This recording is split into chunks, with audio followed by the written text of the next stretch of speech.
Alors bonjour à tous, aujourd'hui nous continuons notre lecture de la Bible à la lumière de la tradition de l'Église et nous en sommes rendus au chapitre 32 du livre des psaumes dont nous allons faire un commentaire qui prolonge le commentaire précédent. Comme toujours, nous remercions les éditions Ansiguet devenues Mediapol d'avoir mis à notre disposition ces textes qui nous permettent de faire ces vidéos et nous nous remettons entre les mains du Seigneur. Notre Père, qui es aux cieux, que ton nom soit sanctifié, que ton règne vienne, que ta volonté soit faite sur la terre comme au ciel. Donne-nous aujourd'hui notre pain de ce jour, pardonne-nous nos offenses, comme nous pardonnons aussi à ceux qui nous ont offensés, et ne nous laisse pas entrer en tentation, mais délivre-nous du mal. Également, nous nous remettons entre les mains de notre Mère bienveillante, la Vierge Marie. Je vous salue Marie, pleine de grâce, le Seigneur est avec vous. Vous êtes bénie entre toutes les femmes, et Jésus, le fruit de vos entrailles, est béni. Sainte Marie, Mère de Dieu, priez pour nous pauvres pécheurs, maintenant et à l'heure de notre mort. Amen. Également, nous nous remettons dans la confiance au Saint-Esprit, qu'il corrige en nous les erreurs éventuelles qui peuvent provenir de notre état de pécheur. Voilà, donc sans plus attendre, nous revenons sur un point particulier que nous avons vu dans le psaume 32 et que j'ai commenté, dans lequel je disais « le don des larmes est un charisme ». Puisque finalement la venue du Christ a un but très particulier, c'est de nous sauver du péché et de la damnation éternelle, car il nous ôte le péché originel et il nous ouvre les voies de la vie éternelle par la grâce qui nous est donnée et le salut que nous recevons.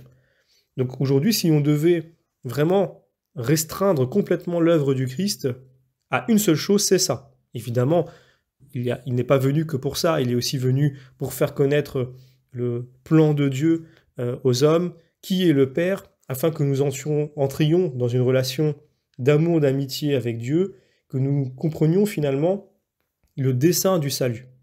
Maintenant, je pense qu'il est important de s'arrêter de façon très précise sur les larmes du repentir, le don des larmes. C'est une notion qui fait référence à l'efficacité des pleurs et des larmes spirituelles dans la prière. Donc c'est considéré un peu comme un phénomène mystique. On doit d'ailleurs faire la distinction entre les larmes qui sont relatives à notre sensibilité, qui vont de la tristesse à la joie, des larmes spirituelles. On le retrouve beaucoup dans les œuvres de saint Augustin, notamment dans les Confessions. On le retrouve chez saint Ignace de Loyola et François d'Assise, qui pleuraient abondamment. Nous avons également le Padre Pio et le curé d'Ars qui possédaient ce don. Et donc, ce don des larmes, un peu comme on peut réciter saint Augustin qui dit « c'est l'accueil de la grâce qui se fait dans un déluge de larmes ». Donc c'est l'indice du cœur broyé de l'homme qui, dans un même regard, connaît à la fois ce qu'il est de la miséricorde de Dieu. Et donc ici, on ne peut pas ne pas passer à côté d'un point aussi important, surtout après avoir lu un psaume aussi extraordinaire que le psaume 32. Et donc, je voudrais revenir sur des commentaires au sujet des larmes de Pierre et des larmes de Marie-Madeleine. Donc ici, je vais vous lire, au sujet des larmes de Pierre, un commentaire de sainte Ambroise, dans son traité sur l'évangile de saint Luc. Nous excusons Pierre, mais lui ne s'excusa pas. Car pour confesser Jésus, une réponse à double sens ne suffit pas. Il faut le confesser ouvertement. À quoi bon déguiser ta pensée quand tu veux avoir l'air de renier Jésus ? Pierre n'avait pas prémédité sa réponse. La preuve, c'est qu'ensuite elle lui est revenue et il a pleuré. Il a préféré accuser son péché pour être justifié par son aveu plutôt que d'aggraver sa faute en la niant. Le juste commence par s'excuser, nous dit le Proverbe, chapitre 18. Et il pleura. Pourquoi pleura-t-il ? Parce que la faute s'était insinuée en lui à son insu. Il m'arrive à moi de pleurer pour n'avoir pas péché. Je veux dire que je pleure de ne m'être pas vengé si je n'ai pu obtenir ce que je convoitais. Pierre se désola et pleura parce qu'il avait fait une erreur. Se tromper est humain. Je ne trouve pas qu'il ait parlé. Alors, je trouve seulement qu'il a pleuré. Je lis qu'il a versé des larmes. Je ne lis pas qu'il ait fait des excuses. Mais ce qui ne peut s'excuser peut se laver. Les larmes lavent la faute qu'on aurait honte d'avouer avec des mots. Les pleurs concilient le pardon et la honte. Les larmes expriment la faute sans redire l'acte horrible. Elles confessent le crime sans ajouter à la honte. Les larmes provoquent le pardon sans le demander. Je sais pourquoi Pierre s'est tu. Ce fut pour que la demande de pardon, venant si vite après la faute, n'ajoutât pas à l'offense. D'abord, il faut pleurer. C'est ainsi que l'on demande pardon. Bonne larme qui lave la faute. Ceux que Jésus regarde pleurent. Pierre renia une première fois et ne pleura pas parce que le Seigneur n'avait pas posé sur lui son regard. Il renia une seconde fois et ne pleura pas parce que le Seigneur ne l'avait pas encore regardé. Il renia pour la troisième fois. Jésus le regarda et Pierre pleura amèrement. Regarde-nous, Seigneur Jésus, afin que nous sachions pleurer nos péchés. Voilà ce commentaire de saint Ambroise. Maintenant, je prends un commentaire de saint Grégoire le Grand qui évoque, cette fois-ci, le repentir de Marie-Madeleine. Quand je pense au repentir de Marie, j'ai plutôt envie de pleurer que de parler. Quel cœur de Pierre ne serait pas attendri par les larmes de cette pécheresse et son exemple de pénitence? Elle considéra ce qu'elle avait fait et ne voulut pas mettre une mesure à ce qu'elle ferait pour réparer. Elle entra en convive supplémentaire, vint sans être invitée, offrit ses larmes au milieu d'un banquet. Réalisez combien sa douleur la brûle, pour qu'elle ne rougisse pas de pleurer parmi des gens qui festoient. Cette femme que Luc appelle une pécheresse, que Jean nomme Marie, nous croyons qu'elle est celle dont Marc témoigne que Jésus avait chassé d'elle 7 démons. Mais voici qu'elle regarda en face les taches de sa honte, courut les laver à la source de miséricorde, ne rougit pas devant les convives. Parce qu'elle rougissait gravement d'elle-même à l'intérieur, elle jugea qu'elle n'avait à rougir de rien à l'extérieur, que rien ne devait la faire rougir. Qu'admirons-nous le plus, mes frères? Marie qui vient ou le Seigneur qui la reçoit? Mais dois-je dire qu'il la recevait ou qu'il l'attirait? Disons mieux, il l'attirait et il la recevait, car il l'attira de l'intérieur par miséricorde, lui qui l'a reçu à l'extérieur par douce bonté. Elle apportait un vase d'albâtre, nous disent les Saintes Écritures. Et restant à l'arrière, au pied de Jésus, elle versait des larmes sur ses pieds et les essuyait avec les cheveux de sa tête, et elle lui baisait les pieds, et les oignit avec le parfum.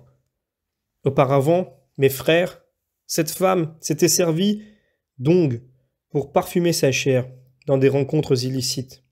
Ce qu'elle avait employé honteusement, elle l'offrait maintenant à Dieu et méritait la louange. Elle avait aimé le terrestre, mais maintenant, elle le méprisait et pleurait en esprit de pénitence. Elle avait étalé ses cheveux pour faire valoir la beauté de son visage, mais maintenant avec ses cheveux, elle essuyait ses larmes. Elle avait parlé avec des lèvres hautaines, mais en baisant les pieds du Seigneur, elle baisait la trace de ses pas. Tout ce qui avait été sa jouissance, elle y trouva la matière d'holocauste de soi-même. Tous ses péchés, elle les changea en autant de vertus pour que serve Dieu dans la pénitence de tous ceux qui, d'elle-même ou en elle, avaient méprisé Dieu dans le péché. Mais tout cela, le pharisien le méprise intérieurement.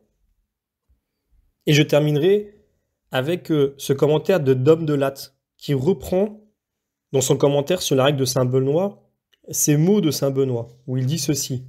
« Sachons que nous serons exaucés non pas dans un flot de paroles, mais dans la pureté de cœur et la componction des larmes. » Donc Dom de Latte dit ceci.